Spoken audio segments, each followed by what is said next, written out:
Hello students, how are you all? Welcome to Affairs Cloud, Learn to Lead. My name is Vikas Rana. So students, we have an app by the name Careers Cloud which you can go and download through the Play Store for Android phones. Once you have downloaded and logged in with your Gmail ID, you will be transferred to your home page where you can see all the courses that are offered by us. Once you have purchased the course, you can see your courses in the My Course section. But why our courses are so better? Why we think we provide you one of the best content? Because we provide you content on daily basis. In the daily basis, we provide you current affairs with 20 questions quiz as well as the PDF of the current affairs of daily.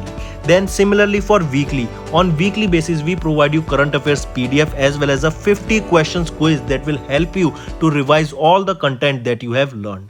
Then on monthly basis also we provide you top 100 current affair questions PDF that will be the compiled PDF of the 100 questions of that particular month that will be very helpful for you. And not just this friends, we provide you in English as well as in Hindi too. So both English and Hindi students can enjoy our courses. Apart from this friends, we also provide you banking related question answers, the banking related MCQ questions, the quizzes that will help you prepare for the bank exams. Not just that friends, we provide you a new way of learning, that is your infotainment infographics. That is a different and interesting way of learning. Apart from this, we cover 20 topic wise current affairs. These topics are important such as apps, portals, important days, books and authors days, national affairs, international affairs, sports, defense, all these topics, these are highly important and questions from these particular topics are asked. Also we cover state-wise current affairs also that will help you to prepare for your state exams. Also friends, as I told you, if you use the code Vikas10, you will be given extra 10% discount on the purchase you make. If you have any problem regarding login and your application, then you can contact us on support@affairscloud.com. This is our email ID and you can contact us on our mobile phone, that is 9677333886. Hello students, कैसे हैं आप सब? I hope आप सब अच्छे होंगे। तो दोस्तों, आज की वीडियो में हम 16 दिसंबर के कुछ इंपॉर्टेंट करंट अफेयर्स डिस्कस करेंगे। ये सेशन आपके लिए काफ़ी हेल्पफुल रहेगा। पहले अपना रिवीजन करेंगे पुराने करंट अफेयर्स का और फिर हम आज के करंट अफेयर्स पे जाएंगे। जैसे सबसे पहले बात करें तो नेशनल एनर्जी कंजर्वेशन डे कब ऑब्जर्व किया जाता है? 14 दिसंबर को ऑब्जर्व किया जाता है। और वो पहली स्टेट इंडिया की कौन सी बनी है जिन्होंने 100% रिन्यूएबल एनर्जी पे शिफ्ट करने की बात की बाय द ईयर 2040? वो रहेगी आपकी केरला। और केरला ने एक और चीज़ बोली कि हम कार्बन न्यूट्रल बन जाएंगे। कब तक कार्बन न्यूट्रल हम हो जाएंगे? 2050 तक। ठीक है। और 14 दिसंबर को क्या आपका नेशनल एनर्जी कंजर्वेशन डे। फिर आ जाता है अभी रिसेंटली इंडिया के द्वारा वो पहली, या फिर हम कह सकते हैं इंडिया वो पहली कंट्री बनी जिन्होंने सैटेलाइट कम्युनिकेशन स्पेक्ट्रम का ऑक्शन करा है। ठीक है, काफ़ी इंपॉर्टेंट, याद रखेंगे। वो पहली कंट्री जिन्होंने सैटेलाइट कम्युनिकेशन स्पेक्ट्रम का ऑक्शन करा वो कौन सी है? इंडिया। फिर बात करते हैं इकोनॉमिक इंटेलिजेंस यूनिट की। इनके द्वारा अभी एक world cost of living index release किया गया जिसमें बताया गया कि वर्ल्ड की जो सबसे महंगी सिटी है वो कौन सी है? सिंगापुर। सेकेंड पोजीशन पे आ जाता है आपका न्यूयॉर्क। एंड इससे पहले जो डाटा आता था वो था टेल एवीव का। टेल एवीव आपकी वर्ल्ड की मोस्ट कॉस्टलीस्ट सिटी थी। ये इजराइल की कैपिटल है। एंड अब ये कौन सी पोजीशन पे आ गई है? ये थर्ड पोजीशन पे आ गई है इन दिस इंडेक्स। और टॉप पर कौन है? सिंगापुर, फॉलोड बाय न्यूयॉर्क, और थर्ड पर आपका टेल अवीव। ये डाटा किसके द्वारा रिलीज किया गया? Economic intelligence unit. और इन्होंने क्या रिलीज किया? World cost of living index को रिलीज किया था।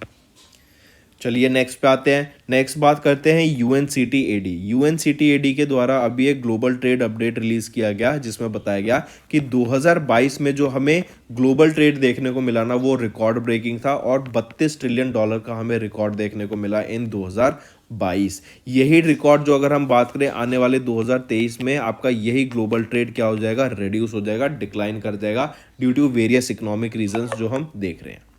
चलिए नेक्स्ट पे आते हैं। नेक्स्ट बात करते हैं असम के द्वारा अभी गमोछा, इसको गमछा भी बोल देते हैं, आप ये देख सकते हैं। ये एक कॉटन क्लॉथ होता है, रेड धारीज इसके यहाँ पे दिखा रखी हैं। और ये एक कॉटन क्लॉथ होता है, हैंड वीवन कॉटन क्लॉथ होता है। इसको अभी जीआई टैग मिला है फ्रॉम असम। जीआई टैग होता है जोग्राफिकल इंडिकेशन टैग। 2017 में इसकी अपील डाली थी इसको जीआई टैग देने के लिए, लेकिन अब 2022 में जाके इनको जीआई टैग मिला है फॉर द सेम। तो याद रखेंगे असम के गमोचा को अभी जीआई टैग मिला। फिर बात करते हैं BWF वर्ल्ड टूर फाइनल्स 2022 के विक्टर एक्सेल्सन जो कि डेनमार्क से बिलोंग करते हैं, इनको गोल्ड मेडल मिला या फिर इन्होंने टॉप किया इन द मेंस कैटेगरी, और ये बैडमिंटन से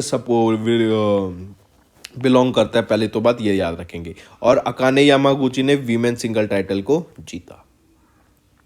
चलिए नेक्स्ट पे आते हैं MTAR, इन्होंने अभी एक MOU साइन किया इनस्पेस इंडिया के साथ। एंड रीज़न क्या था इस इनस्पेस MOU साइन करने का, ताकि जो स्मॉल सैटेलाइट लॉन्च व्हीकल्स है ना उनको डेवलप किया जा सके।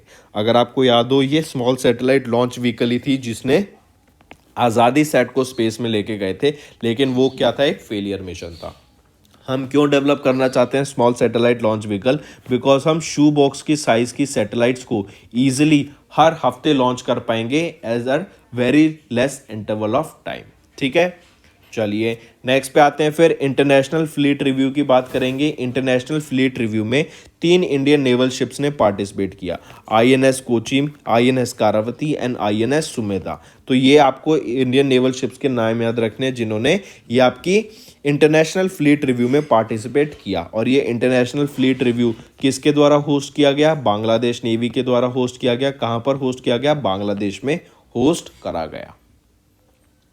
Moving on, Elon Musk owner है स्पेसएक्स के, न्यूरोलिंक के, बोरिंग कंपनी के, स्टारलिंक के, टेस्ला के और अब ट्विटर के भी। और आपको पता है स्टारलिंक क्या है? ये एक इंटरनेट बेस्ड कंपनी है, मतलब ये सैटेलाइट कम्युनिकेशन बेस्ड कंपनी है। इन्होंने एक जाल सा एक नेटवर्क बनाया हुआ है ऑल अराउंड द अर्थ, जिसकी मदद से even in the remote areas ये इंटरनेट प्रोवाइड करते हैं। इसी के साथ याद रखेंगे एक वन वेब कंपनी है, वो भी ऐसा ही सेम काम कर रही है कि सैटेलाइट के through all around the world even in the remote areas में इंटरनेट प्रोवाइड करने की बात कर रही है। और वन वेब कंपनी है कहाँ की? यूनाइटेड किंगडम की। तो याद रखेंगे अभी इलॉन मस्क की स्पेसएक्स कंपनी ने 40 सैटेलाइट्स को लॉन्च किया वन वेब की, जो कि यूके की कंपनी है।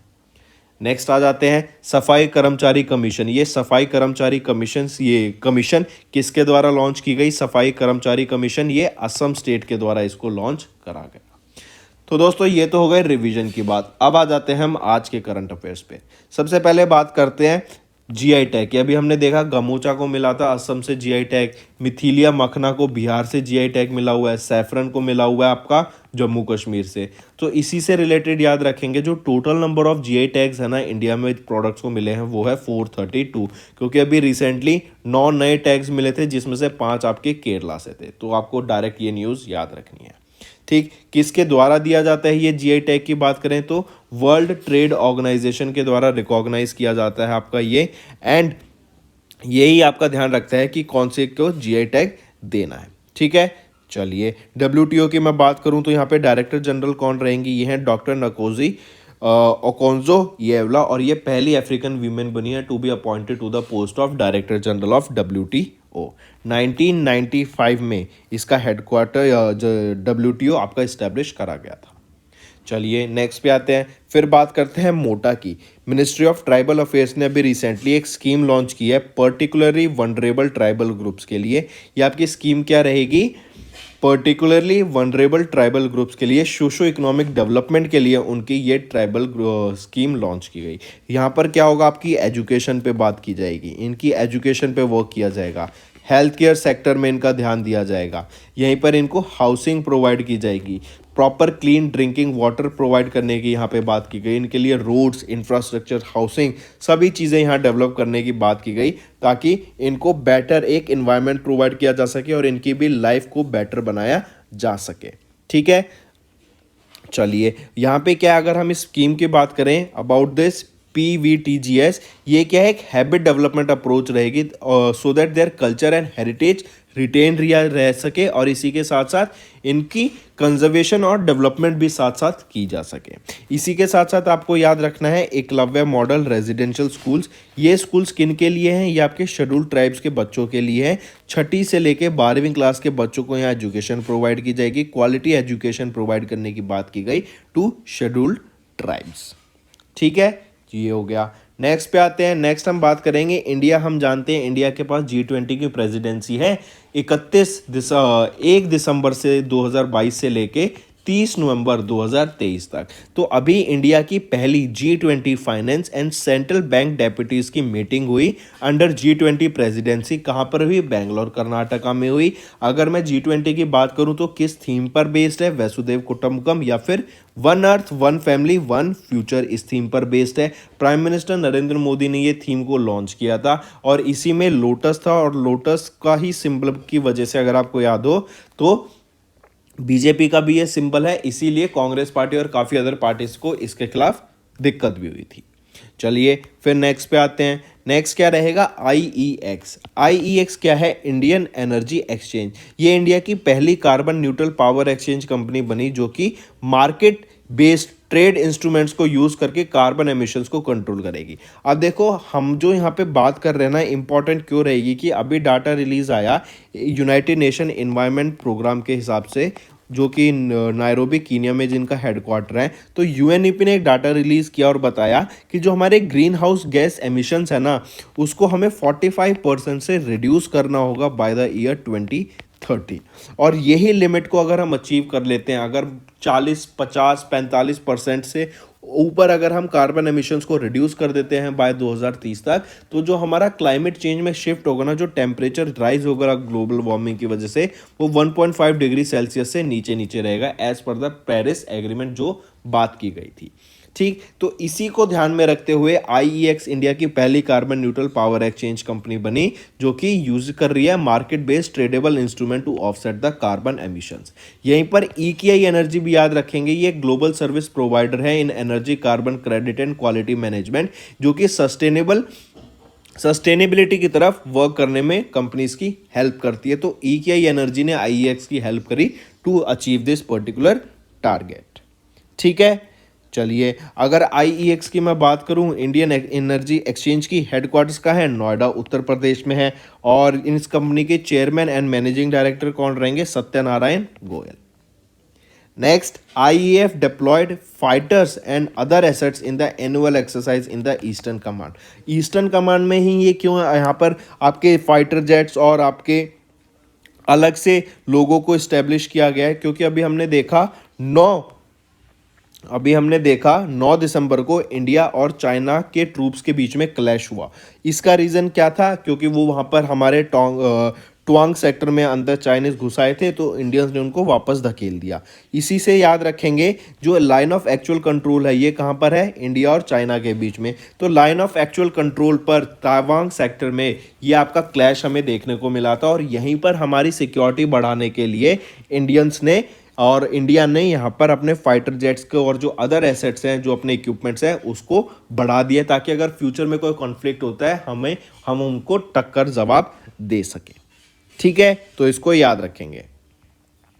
नेक्स्ट हम बात करेंगे नास्कॉम की। NASSCOM foundation launched program to impact over 3.5 million people. NASSCOM क्या है? National association of software and service company. NASSCOM ने अभी एक एस्पिरेशनल डिस्ट्रिक्ट प्रोग्राम को लॉन्च किया ताकि लोगों को अराउंड 3.5 मिलियन पीपल्स को स्किल किया जा सके by March 2024 to empower marginalised people in the remote and backward areas. Basically क्या है? लोगों को टेक्नोलॉजी से रिलेटेड अवेयरनेस प्रोवाइड कराने के लिए, स्किल्स प्रोवाइड कराने के लिए, and various around 100 aspirational districts में अराउंड द इंडिया यहाँ पर एजुकेशन प्रोवाइड कराने की बात की गई, स्किल प्रोवाइड कराने की बात की गई, ताकि आने वाले टाइम में लोग स्किल हो सके और उनके बेसिस पे वो अपना एम्प्लॉयमेंट जनरेट कर सकें।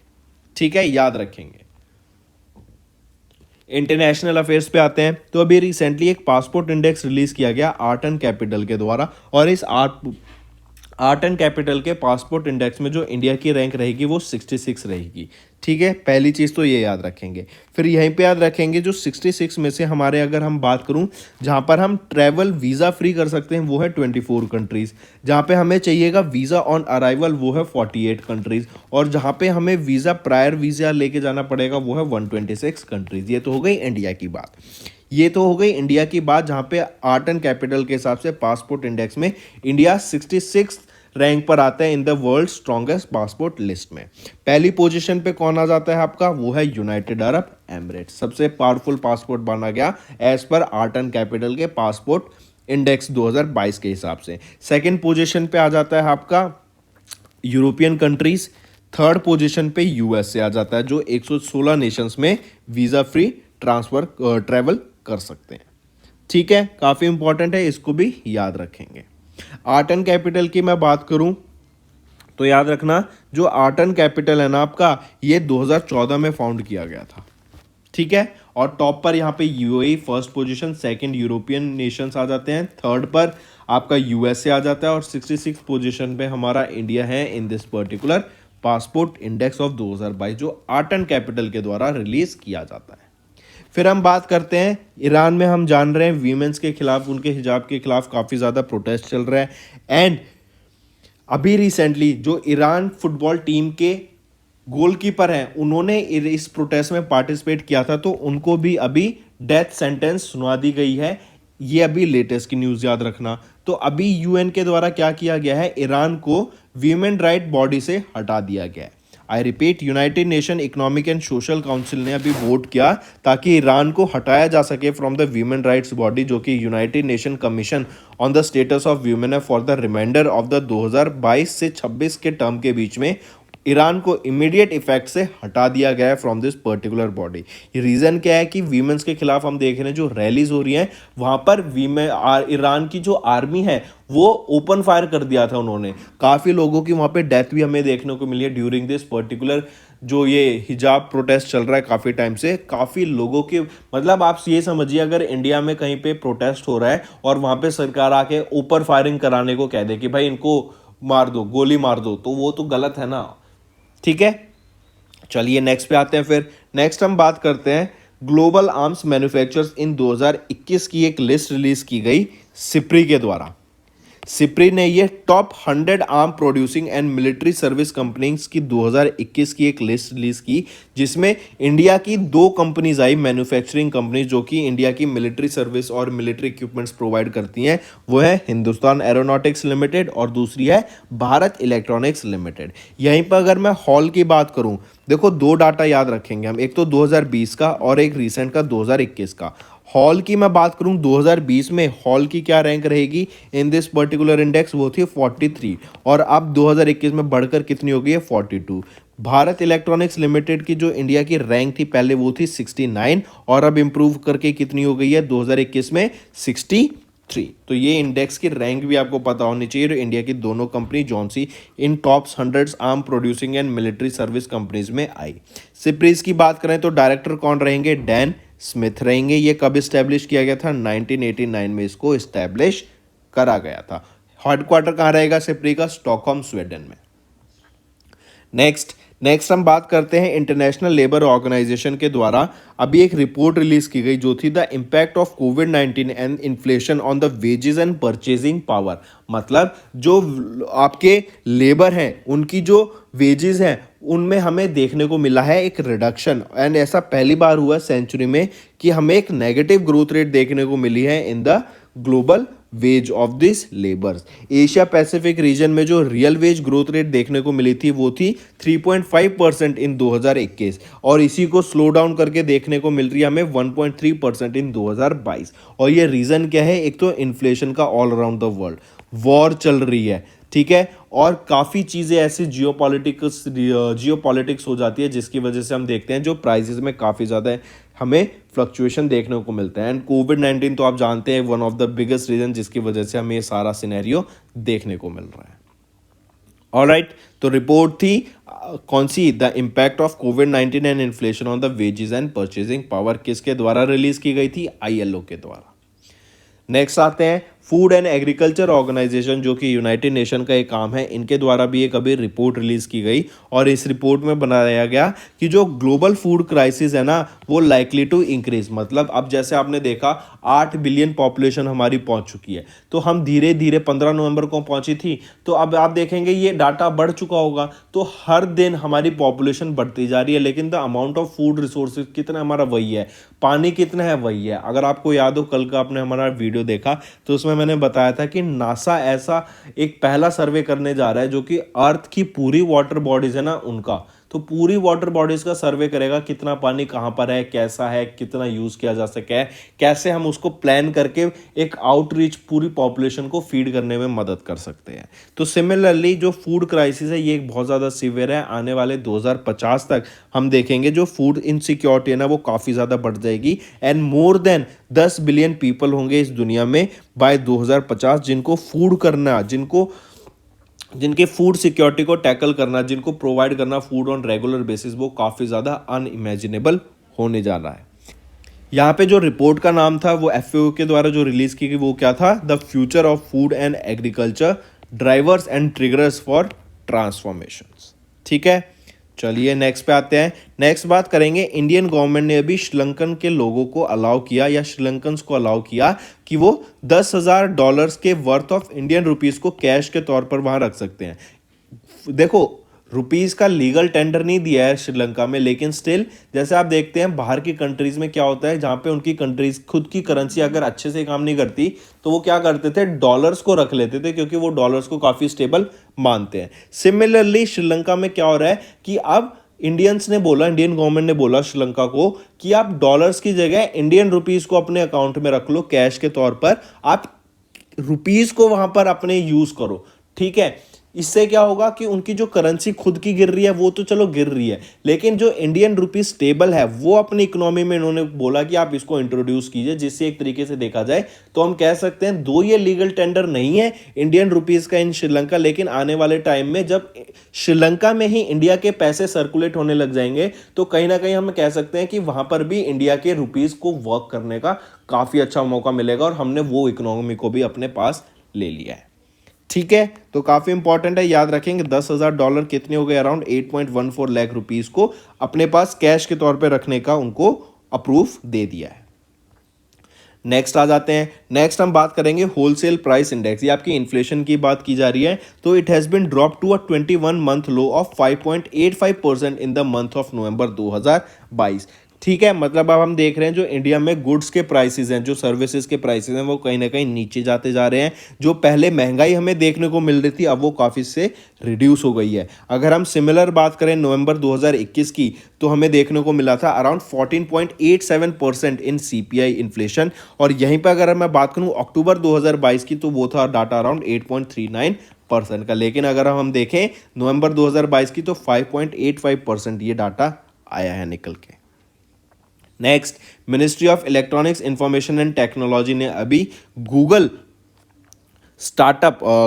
इनकॉर्पोरेशन के साथ टाइप किया, और जो ministry of electronics and information hub है इन्होंने स्टार्टअप हब के साथ टाइप किया ताकि अराउंड 100 स्टार्टअप्स को यहाँ पर उनके ऐप बिजनेस को बढ़ाने में मदद की जा सके, उनको मेंटरशिप प्रोवाइड की जा सके, उनको नॉलेज प्रोवाइड की जा सके with the help of the second edition of the app scale academy program. ये ऐप स्केल अकेडमी प्रोग्राम 2023 से इनटेक लिया जाएगा, जहां पे अराउंड 100 स्टार्टअप्स की मदद की जाएगी लोगों को प्रोवाइड करने के लिए एजुकेशन, उनको स्टार्टअप्स को बताने के लिए कि आप कैसे ग्रो कर सकते हैं, उनके बिजनेस को एक प्रॉपर प्रोग्रेस देने के लिए, एक प्रोसेस स्टार्टअप करने के लिए उनको ये सारी यहाँ पे हेल्प की जाएगी। और इसी के लिए गूगल ने ministry of electronics information and technology startup hub के साथ टाई अप करा। अगर इस प्रोग्राम की बात करें, ये 6 महीने का ट्रेनिंग प्रोग्राम रहेगा।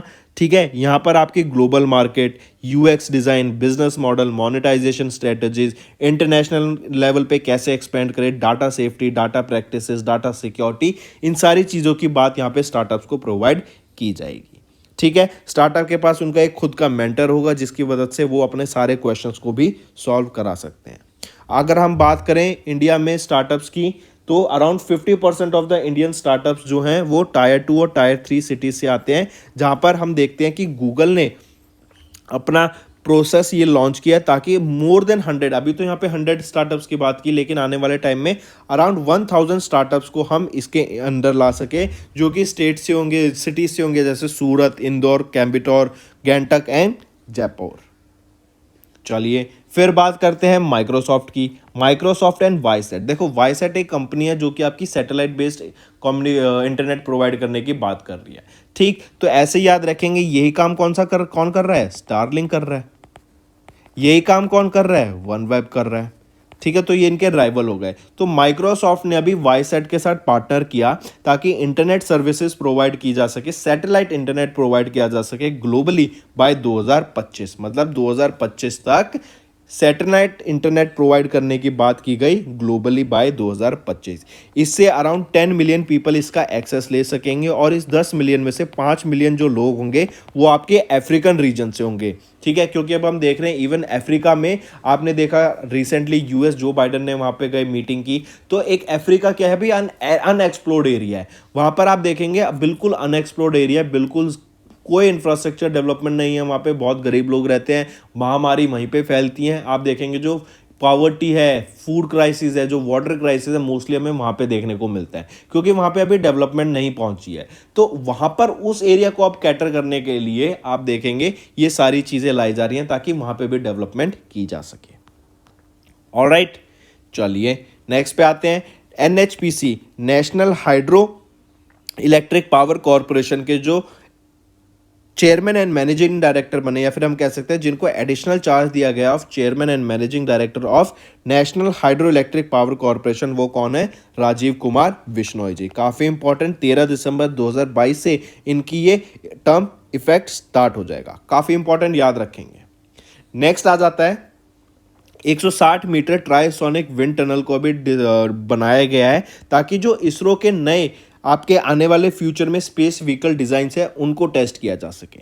ये जो ट्राइसोनिक विंड टनल है ये कहाँ पे डेवलप किया गया, पहला क्वेश्चन आपसे ये पूछा जाएगा। तो ये विक्रम साराभाई स्पेस सेंटर जो कि त्रिवंतपुरम केरला में है, वहां पर इसको स्टैब्लिश किया गया। ये ट्राइसोनिक विंड टनल 160 मीटर लंबी टनल रहेगी और यहाँ पर क्या होगा, जो भी आपके फ्यूचर के स्पेस व्हीकल्स डिजाइंस होते हैं उनको टेस्ट करने के लिए, प्रोजेक्ट्स को टेस्ट करने के लिए, रॉकेट्स को टेस्ट करने के लिए ये काम आने वाला है। ठीक, काफी इंपॉर्टेंट, इसको याद रखेंगे। अगर इसरो की ही मैं बात करूं तो इसरो के चेयरमैन कौन है? एस सोमनाथ। हेडक्वार्टर कहां पर है? बेंगलोर, कर्नाटका में। नेक्स्ट बात करेंगे नासा के एस्ट्रोनॉट्स के द्वारा अभी इंस्टॉल किया गया एक roll out solar array on the International space station.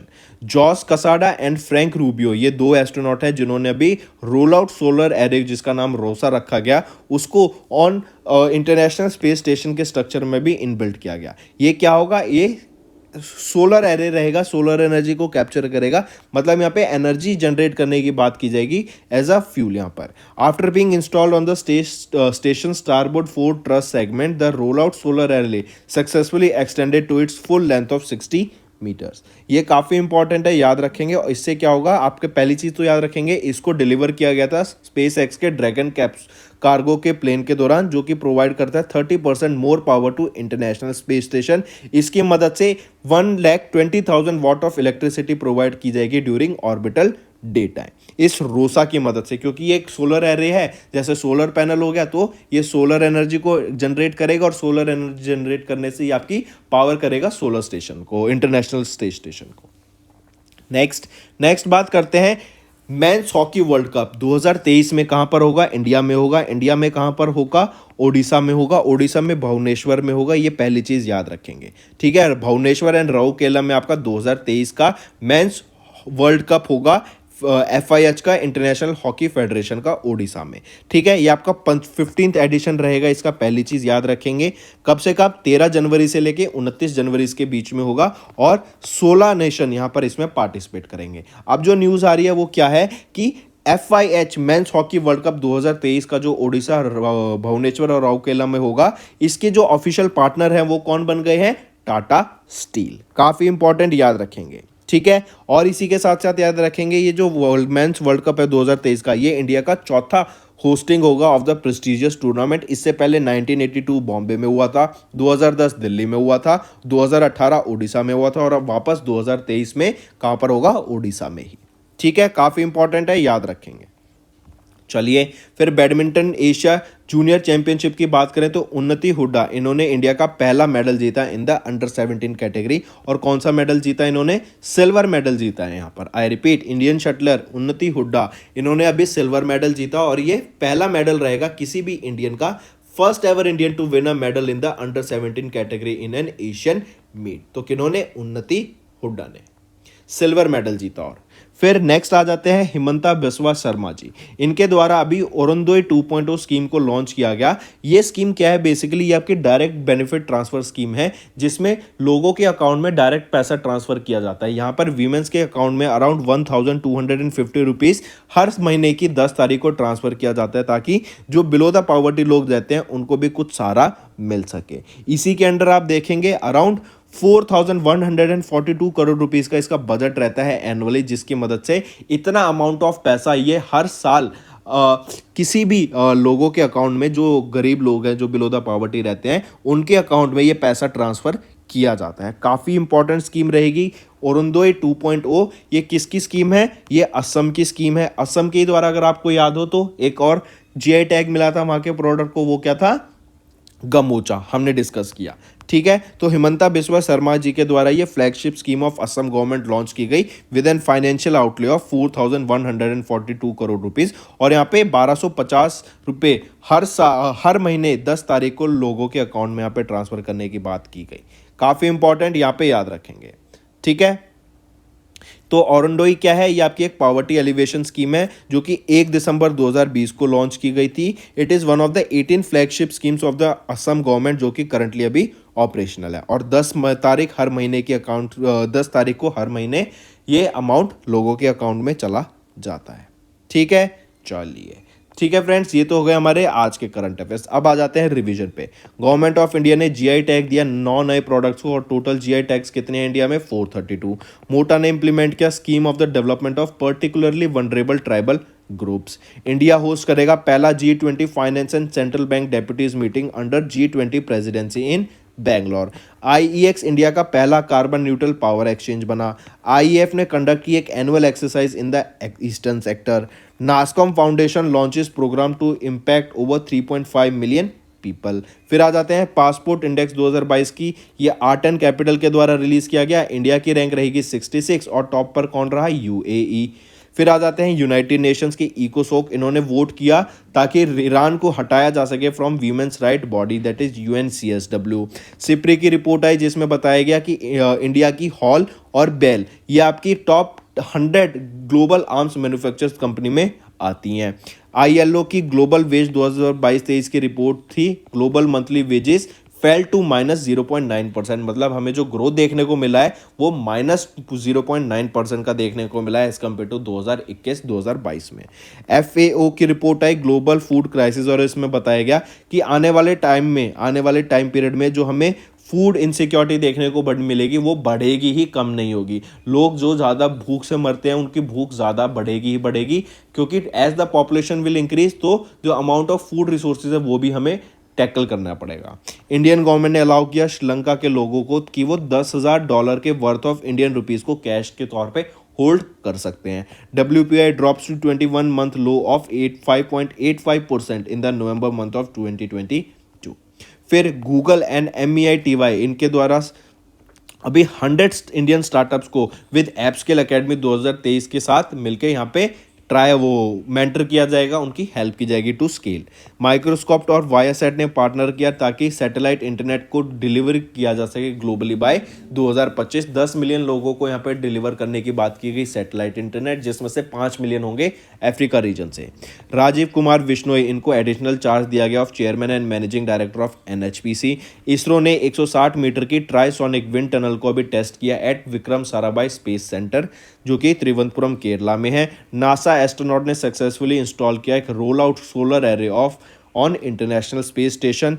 Tata steel ये ऑफिशियल पार्टनर बन गया है FIH hockey men's world cup 2023 का, जो कि इंडिया हॉकी में होगा। ये चौथी बार है जो कि इंडिया में ये वर्ल्ड कप हो रहा है। And badminton Asia junior championship 2022 की बात करें तो उन्नति हुड्डा ये पहली इंडियन वीमेन बनी, या फिर पहली इंडियन बनी जिन्होंने अंडर 17 कैटेगरी में यहाँ पे मेडल जीता, और इनका मेडल कौन सा था? सिल्वर। देन असम के चीफ मिनिस्टर के द्वारा अरुणोदय 2.0 एक डायरेक्ट बेनिफिट ट्रांसफर स्कीम को लॉन्च किया गया, जहां पे 10 लाख से भी ज़्यादा लोगों को मनी ट्रांसफ़र किया जाता है 10 तारीख को हर महीने की 1250 रुपये। तो फ्रेंड्स ये थे हमारे आज के करंट अफेयर्स। अब आ जाते हैं होमवर्क पर। पहला क्वेश्चन, किस कंट्री ने अनाउंस किया historic nuclear fusion breakthrough? दूसरा, who is the head of the Supreme Court collegium which recently sent its first set of recommendation?